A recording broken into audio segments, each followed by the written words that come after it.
When the communists took over a country, one of the first things that they did was to confiscate all the privately held weapons.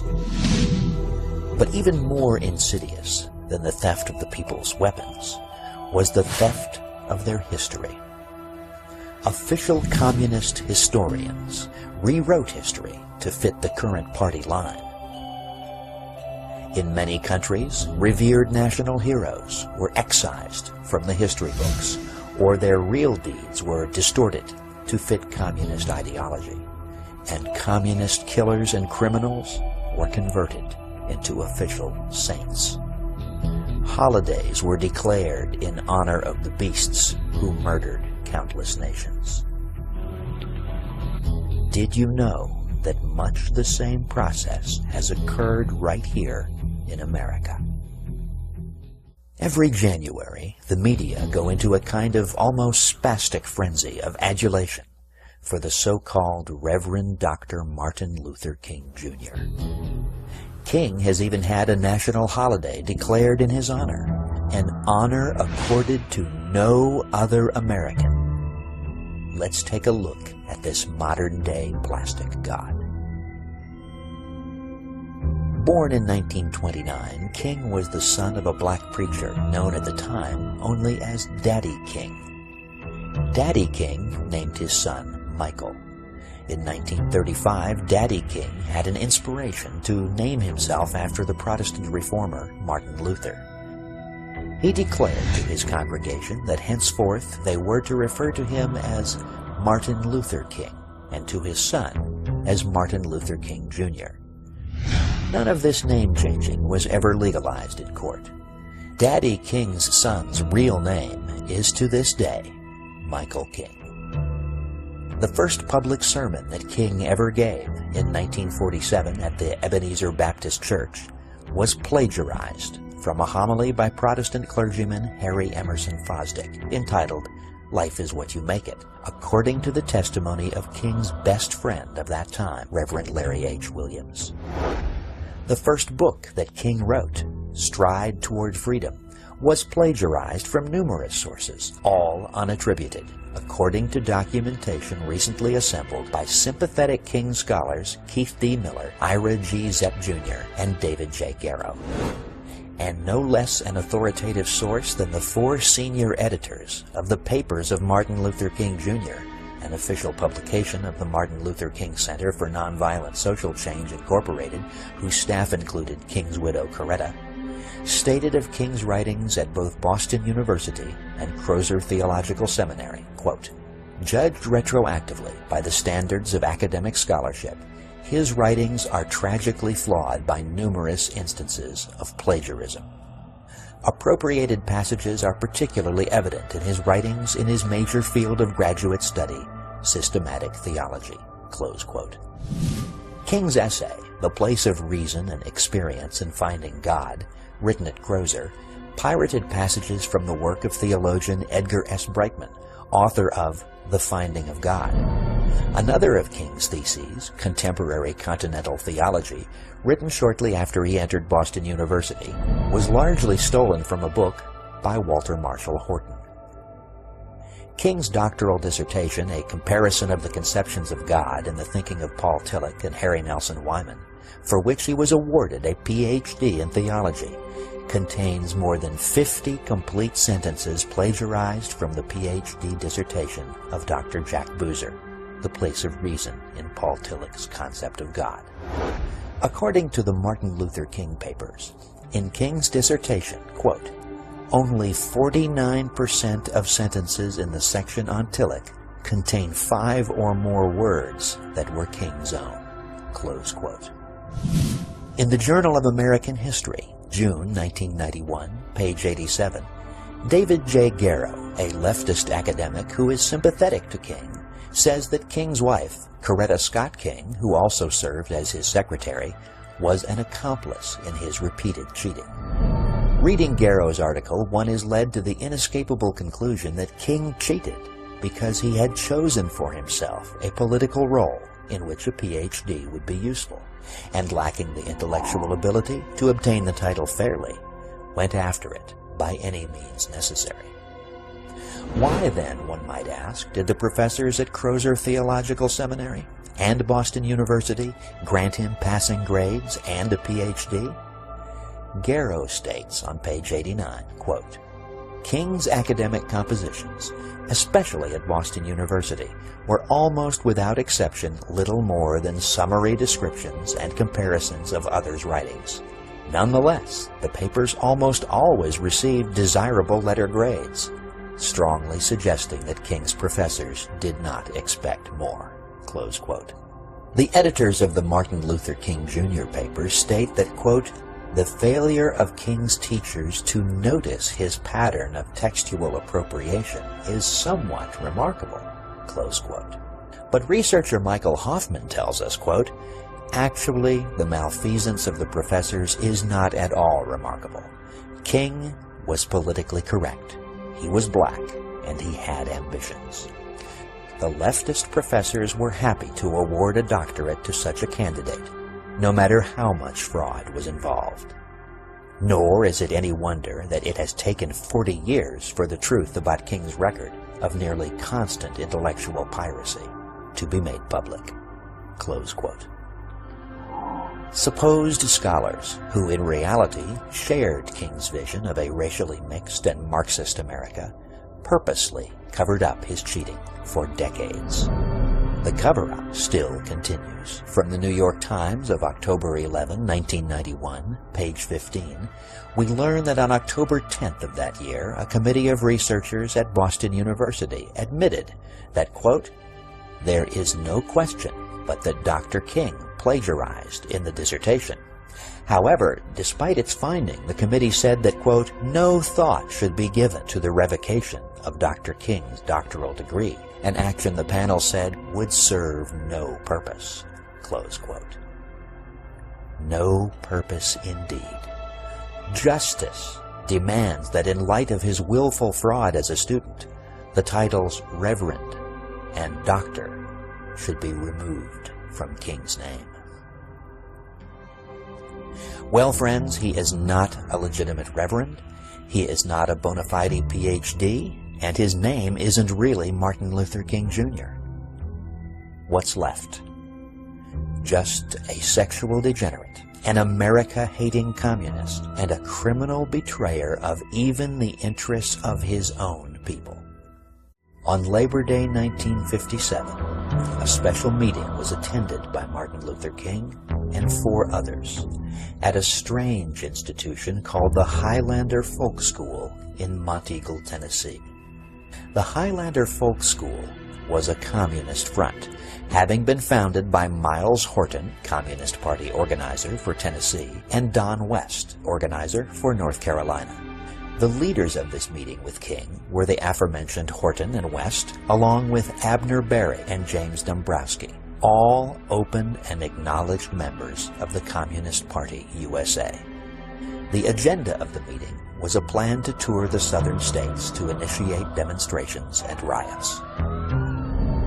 From 1955 to 1960, Martin Luther King's associate, advisor, and personal secretary was one Bayard Rustin. In 1936, Rustin joined the Young Communist League at New York City College.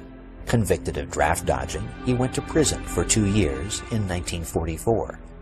On January 23, 1953, the Los Angeles Times reported his conviction and sentencing to jail for 60 days for lewd vagrancy and homosexual perversion. Rustin attended the 16th convention of the Communist Party USA in February 1957. 1 month later, he and King founded the Southern Christian Leadership Conference, or SCLC for short.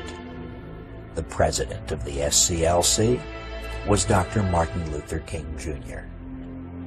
The vice president of the SCLC was the Reverend Fred Shuttlesworth, who was also the president of an identified communist front known as the Southern Conference Educational Fund, an organization whose field director, a Mr. Carl Brayton, was simultaneously a national sponsor of the Fair Play for Cuba Committee, of which you may have heard. The program director of the SCLC was the Reverend Andrew Young, In more recent years, Jimmy Carter's ambassador to the UN and mayor of Atlanta. Young, by the way, was trained at the Highlander Folk School, previously mentioned. Soon after returning from a trip to Moscow in 1958, Rustin organized the first of King's famous marches on Washington. The official organ of the Communist Party, the Worker, openly declared the march to be a communist project. Although he left King's employ as secretary in 1961, Rustin was called upon by King to be second in command of the much larger March on Washington, which took place on August 28, 1964. Bayard Rustin's replacement in 1961 as secretary and advisor to King was Jack Odell, also known as Hunter Pitts Odell. According to official records, in 1962, Jack Odell was a member of the National Committee of the Communist Party USA.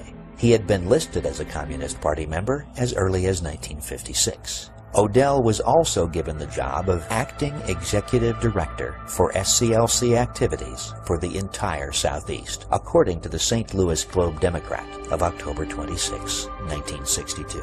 At that time, there were still some patriots in the press corps, and word of Odell's party membership became known.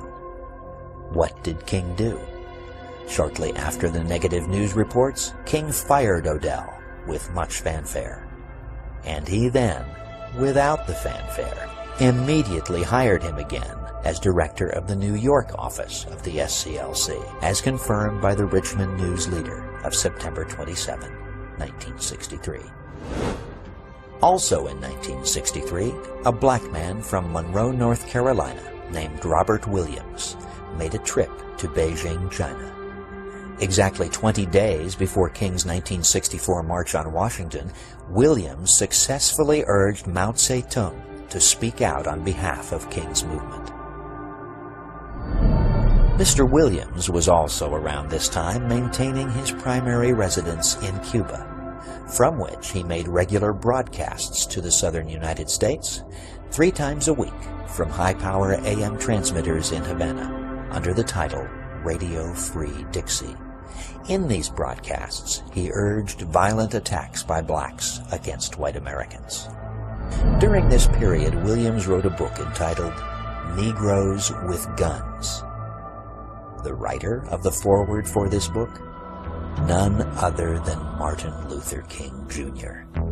It is also interesting to note that the editors and publishers of this book were, to a man, all supporters of the infamous Fair Play for Cuba Committee.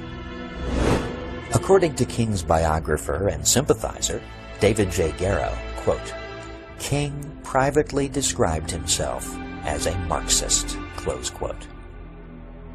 In his 1981 book, The FBI and Martin Luther King, Jr., Garrow quotes King as saying in SCLC staff meetings, quote, "We have moved into a new era, which must be an era of revolution. The whole structure of American life must be changed. We are engaged in the class struggle." Close quote. Jewish communist Stanley Levison can best be described as King's behind-the-scenes handler. Levison, who had for years been in charge of the secret funneling of Soviet funds to the Communist Party USA, was King's mentor and was actually the brains behind many of King's more successful ploys. It was Levison who edited King's book, Stride Toward Freedom. It was Levison who arranged for a publisher. Levison even prepared King's income tax returns. It was Levison who really controlled the fundraising and agitation activities of the SCLC. Levison wrote many of King's speeches. King described Levison as one of his, quote, closest friends. The Federal Bureau of Investigation had for many years been aware of Stanley Levison's communist activities. It was Levison's close association with King that brought about the initial FBI interest in King.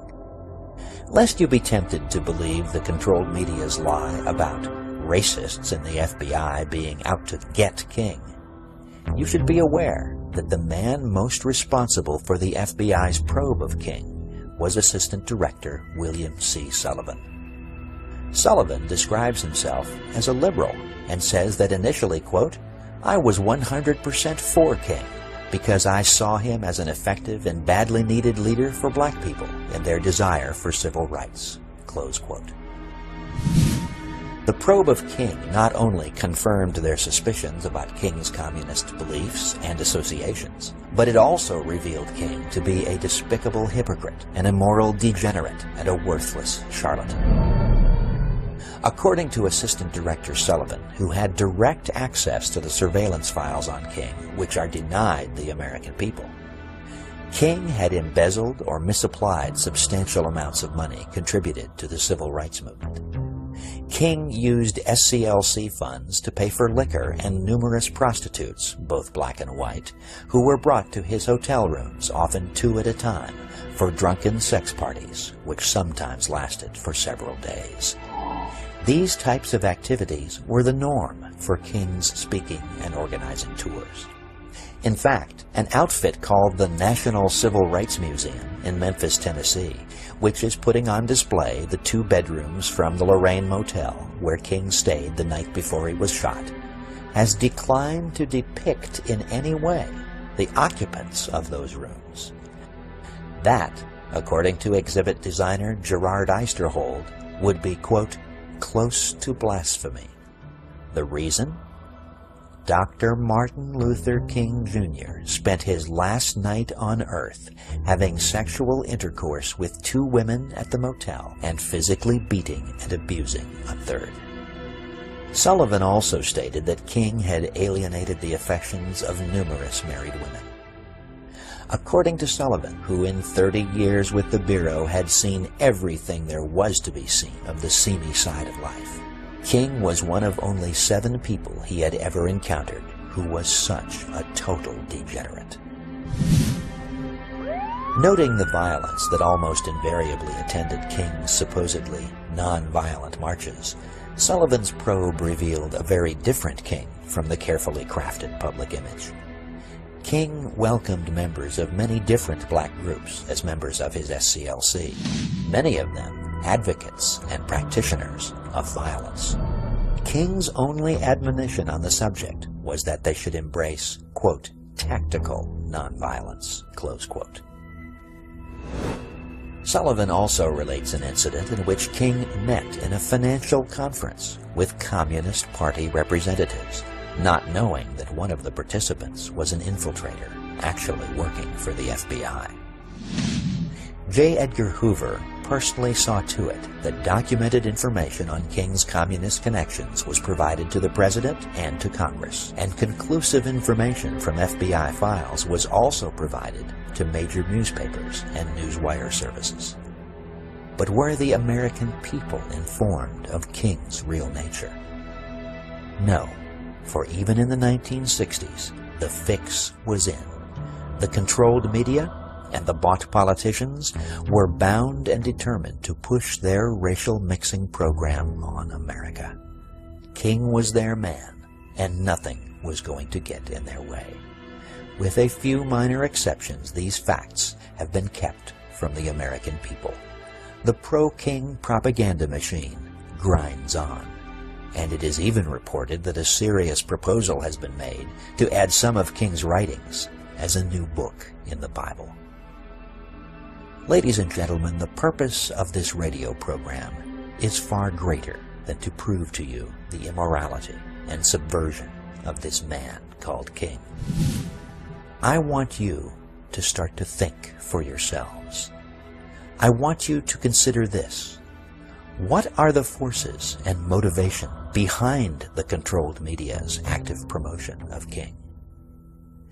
What does it tell you about our politicians when you see them almost without exception falling all over themselves to honor King as a national hero? What does it tell you about our society when any public criticism of this moral leper and communist functionary is considered grounds for dismissal? What does it tell you about the controlled media when you see how they have successfully suppressed the truth and held out a picture of King that can only be described as a colossal lie? You need to think, my fellow Americans. You desperately need to wake up.